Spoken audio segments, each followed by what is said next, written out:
Hello everyone, welcome to Mind Blowing Math.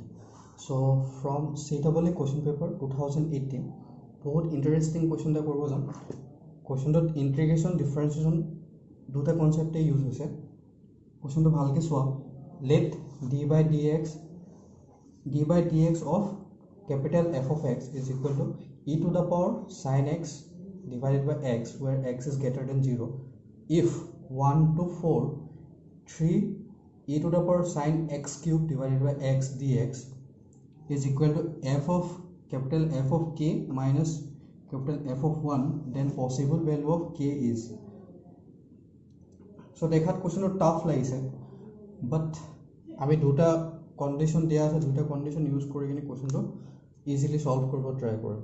First চোৱা কি দিয়া আছে, d by dx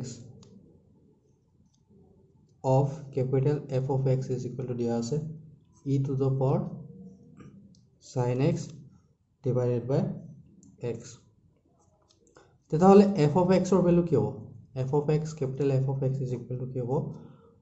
Integration e to the power sin x by x dx. Now এই যোনটো আমি relation পাইছোঁ, এই ৰিলেশ্যনটোত যদি আমি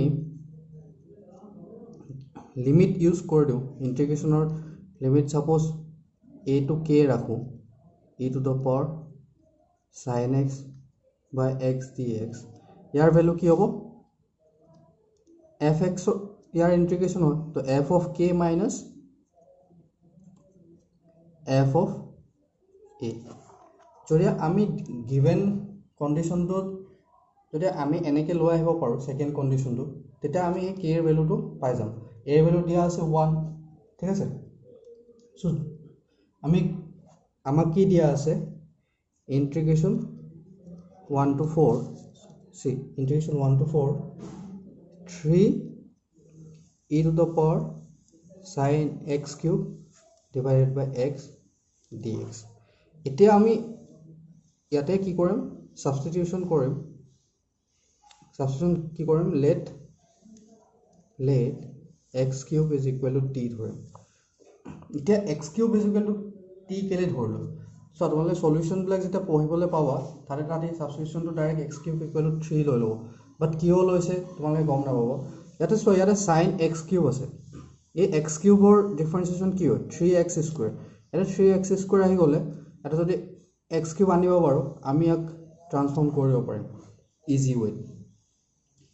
তো এতিয়া আমি x cube equal to t ল'লে ইয়াক যদি আমি ডিফাৰেন্সিয়েট কৰি দিওঁ, 3x square dx is equal two dt. এতিয়া আমি এই যোনটো গিভেন কণ্ডিশ্যনটো আছিলে, তাতে যদি আমি 1 to 4 3x স্কুৱেৰ যদি লৈ আনো e to the power sin x cube divided by x আছিলে, ইয়াতে x স্কুৱেৰ ওপৰত মাল্টিপ্লাই কৰিছোঁ, তলতো মাল্টিপ্লাই কৰি দিম, x স্কুৱেৰ ইনটু x কৰি দিলে আমি কি হৈ যাব? x কিউব হৈ যাব. চ' আমি গিভেন কণ্ডিশ্যনটোক আমি এনেকৈ লিখিব পাৰোঁ. এনেকৈ লিখি দিলে ছাবষ্টিটিউশ্যনটো লৈ ল'লেই হ'ল. ছাবষ্টিটিউশ্যনটো লৈ ল'লে কি হৈ যাব? ইণ্টিগ্ৰেশ্যনৰ লিমিট আমি এতিয়া চেঞ্জ নকৰোঁ. x কিউবৰ জেগাত কি আহিব? t আহিব, কাৰণ x cube is equal two t লৈছোঁ.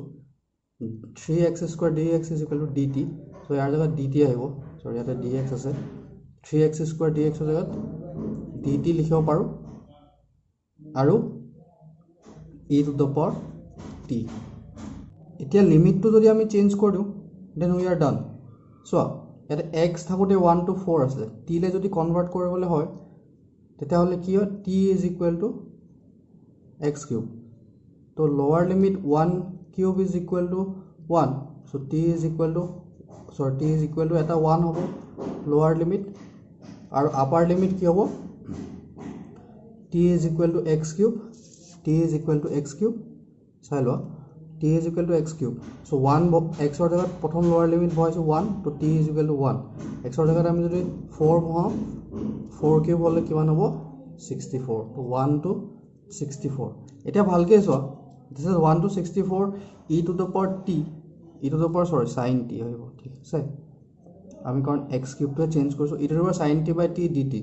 ই এক্সেক্টলি কি হয়? f of t হয়নে নাই?